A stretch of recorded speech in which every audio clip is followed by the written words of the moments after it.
5-6 ವರ್ಷ ನಡೀತಾ ಇದೆ ರಾಮ ಮಂದಿರ ಸ್ಥಾಪನೆ ಆದಾಗಿಂದ. ಇಲ್ಲಿವ್ರಿಗೆ ಎಷ್ಟು ಸಂಗ್ರಹ ಆಗ್ಯದ, ಅದೆಲ್ಲ ದುಡ್ಡು ಎಲ್ಲಿ ಹೋಯಿತು, ಏನು ಹೋಯಿತು?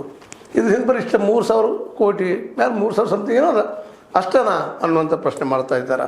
ಅಂದ್ರೆ ಇದೆಲ್ಲ ಇವತ್ತೇನು ನೀವು ಹೇಳ್ತಾ ಇದ್ದೀರಿ, ಈ ಘಟನೆ ಅವ್ರಿಗೆ ಒಂದಕ್ಕೊಂದು ತಾಳೆ ಆಗೋದಿಲ್ಲ. ಕೇವಲ 45 ದಿವಸದಲ್ಲಿ ಮಾತಾಡ್ತಾ ಇದ್ದೀರಿ. 3,264 ಕೋಟಿ ಟ್ರಸ್ಟ್ ಇದ್ದು ಹೇಳ್ತಾ ಇದೆ. ಅಷ್ಟು ಬಂದಿತ್ತು. ಅದರಲ್ಲಿ 2,370 ಕೋಟಿ ರೂಪಾಯಿ ಖರ್ಚಾಗ್ಯದ ರಾಮ ಮಂದಿರ ನಿರ್ಮಾಣದಲ್ಲೇ. ಮತ್ತು ಭೂಮಿ ಮಾರ್ಕೊಂಡಿದ್ದು, ಅದರಲ್ಲೂ ಕಡಿಮೆ ಬೆಲೆ ಭೂಮಿಯನ್ನು ಹೆಚ್ಚಿನ ರೇಟ್ ಕೊಟ್ಟ ಟ್ರಸ್ಟ್ ಹೆಸರು ತೊಗೊಂಡಿದ್ದು. ಯಾಕಂದರೆ 45 ನಿಮಿಷದಲ್ಲಿನ 2 ಕೋಟಿ ಇದ್ದಂಥದ್ದು 16 ಕೋಟಿನೂ 18 ಕೋಟಿ ಆಗ್ತದೆ ಬೆಲೆ. ಅದು ಹೆಂಗಾಯಿತು? ತೊಗೊಂಡಿದ್ದು 2 ಕೋಟಿಗೆ, ಮತ್ತು ಅದು ಮತ್ತೆ ಮರಳಿ ಟ್ರಸ್ಟಿಗೆ ಮಾರೋದು 18 ಕೋಟಿ 16 ಕೋಟಿ ಅದಾವೆ. ಸಂಜಯ್ ಸಿಂಗ್ ಅವರು ಆರೋಪ ಮಾಡ್ತಾಯಿದ್ದಾರೆ ಆಮ್ ಆದ್ಮಿಯಿಂದ. ಇವೆಲ್ಲ ದುಡ್ಡು ಯಾರು ಹಾಕಿದ್ರು ಅಂತ. ಅದು ಸಾವಿರಾರು ಕೋಟಿ ರೂಪಾಯಿ ಐಡಿಯಾ ವ್ಯವಹಾರ ಆಗ್ಯದ. ಅದೆಲ್ಲ ತನಿಖೆ ಆಗಬೇಕು, ಮುಚ್ಚಾಕುವಂಥ ಕೆಲಸ ಆಗಬಾರ್ದು. ಟ್ರಸ್ಟ್ ಏನಿದು ತನಿಖಾ ಸಂಸ್ಥೆನ?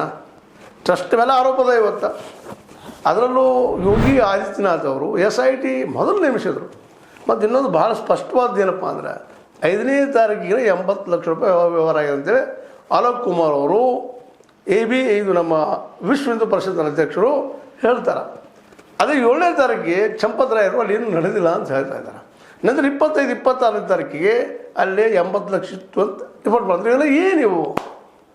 ಇದೆಲ್ಲ ಗೊಂದಲ ಇರೋದ್ರಿಂದಾಗೆ ಇವತ್ತು ಇಡೀ ದೇಶದ ಜನ, ಅದರಲ್ಲೂ ವಿರೋಧ ಪಕ್ಷಗಳು ಒಂದೇ ಪ್ರಶ್ನೆಗೆ ತನಿಖೆ ಒಳಗಾಗಲಿ, ನ್ಯಾಯಾಂಗ ತನಿಖೆ ಆಗಲಿ, ಅಥವಾ ಅದರಲ್ಲೂ ಮುಖ್ಯ ಸುಪ್ರೀಂ ಕೋರ್ಟಿನ ನಜರ್ನಲ್ಲಿ ಅಥವಾ ಸುಪ್ರೀಂ ಕೋರ್ಟಿನ ಕಣ್ಗಾವಲಿನಲ್ಲೆಲ್ಲ ತನಿಖೆ ಆಗಬೇಕಂತೇಳಿ ಒತ್ತಾಯ ಮಾಡ್ತಾಯಿದ್ದಾರೆ. ಹೀಗಾಗಿ ಇದು ರಾಮ ಮಂದಿರದ ಟ್ರಸ್ಟ್ ಏನದ, ಈ ಟ್ರಸ್ಟದ ಇನ್ನೂ ಪೂರ್ಣ ಪ್ರಮಾಣದ ಹಗರಣ ಮುಚ್ಚಿಲ್ಲ, ಅದು ಮುಂದುವರಿತಾ ಇದೆ.